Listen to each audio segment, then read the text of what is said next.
علامہ اقبال رحمہullah موجودہ جمہوریت کے متعلق پہلے ہی فرما گئے ہیں کہ اٹھا کر پھینک دو باہر گلی میں، نئی تہذیب کے انڈے ہیں گندے، الیکشن ممبری کونسل صدارت کیا خوب بنائے ہیں آزادی نے پھندے، میاں نجار بھی چھیلے گئے ساتھ، نہایت تیز ہیں یورپ کے رندے۔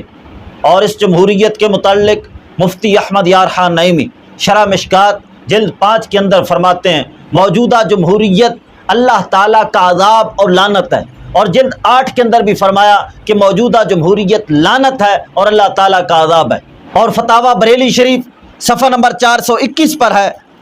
اور موجودہ جمہوریت اسلام کش ہے کہ اس کا معنی سیکولرزم ہے، جو انگریزی ڈکشنری کے مطابق لادینیت ہے۔ اور میرے استاد العلماء حضرت علامہ مولانا سلطان محمود صاحب رحمہ اللہ آستانہ علیہ دریا رحمت شریف وہ فرمایا کرتے تھے کہ اس موجودہ جمہوری نظام سے، ووٹوں کے نظام سے اسلام کبھی بھی تخت پر نہیں آ سکتا، بلکہ فرماتے تھے اس جمہوری نظام کے اندر آ کر، ووٹوں کے نظام کے اندر آ کر فرمایا آنے والے کا اسلام محفوظ نہیں رہتا۔ اور ان ساری باتوں کا آج ہم مشاہدہ کر رہے ہیں کہ ٹی ایل پی اس موجودہ جمہوری نظام کے اندر آ کر اپنا دین مذہب کھو چکی ہے۔ پہلے جن کے خلاف خود گستاخ رسول اور کفر کا فتویٰ لگاتے تھے، جن کو قادیانی اور مرزائی کہتے تھے، جن کے خلاف بہت بڑے بڑے لانگ مارچ ہوئے، احتجاجی مظاہرے ہوئے، وہ رانا ثناء آج ان کا دوست اور یار بن چکا ہے۔ اس کے در پر جا کر اپنا دامن پھیلاتے ہیں اور اس سے بھیک مانگتے ہیں مطالبات کی، حالانکہ اس نے کتنے بڑے بڑے کفریہ کلمات بکے تھے، اور اس کو انہوں نے کافر کہا تھا، گستاخ کہا تھا، مرزائی کہا تھا، اور آج اسی کے در پر جا کر کہہ رہے ہیں کہ گستاخوں کے خلاف 295 نافذ کی جائے، جبکہ یہ خود گستاخ رسول ہے۔ رانا ثناء خود گستاخ رسول اور مرزائیوں کا دوست ہے، اور اس سے مطالبہ کر رہے ہیں کہ 295 نافذ ہونی چاہیے گستاخوں کے خلاف، جبکہ یہ تو خود گستاخ رسول ہے۔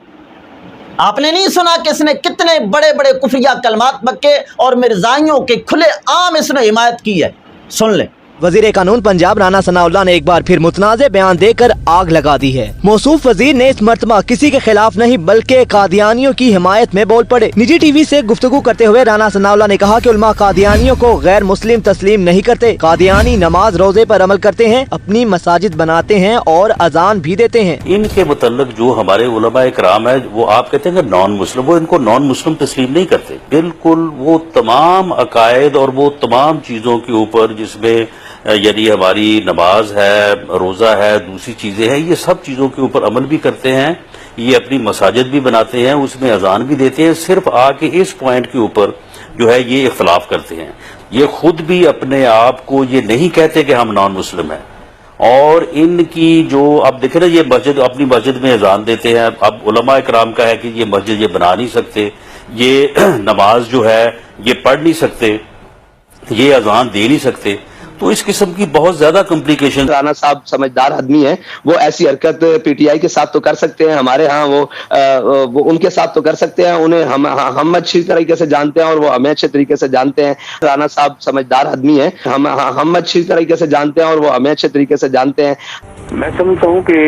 احمدیہ جماعت جو ہے یا فرقہ آپ کہہ لیں، جو یہ لوگ ہیں یہ ان کو چاہیے کہ یہ خود بھی اپنے متعلق جو ہونے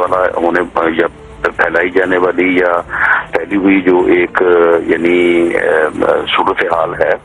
تو اس کو یہ خود بھی جو ہے اس کو واضح کریں۔ اور جس وقت ان کا لانگ مارچ شروع ہوا، گستاخ رسول ان کی بغل میں تھے،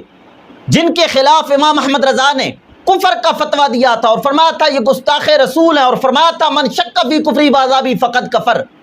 جو ان کے کفر میں شک کرے وہ بھی کافر ہے۔ وہ سب ان کی سٹیجوں کی زینت تھے، اور ان کی تصویریں ان کے سٹیجوں کے پیچھے اویزاں ہیں، آپ خود دیکھ سکتے ہیں۔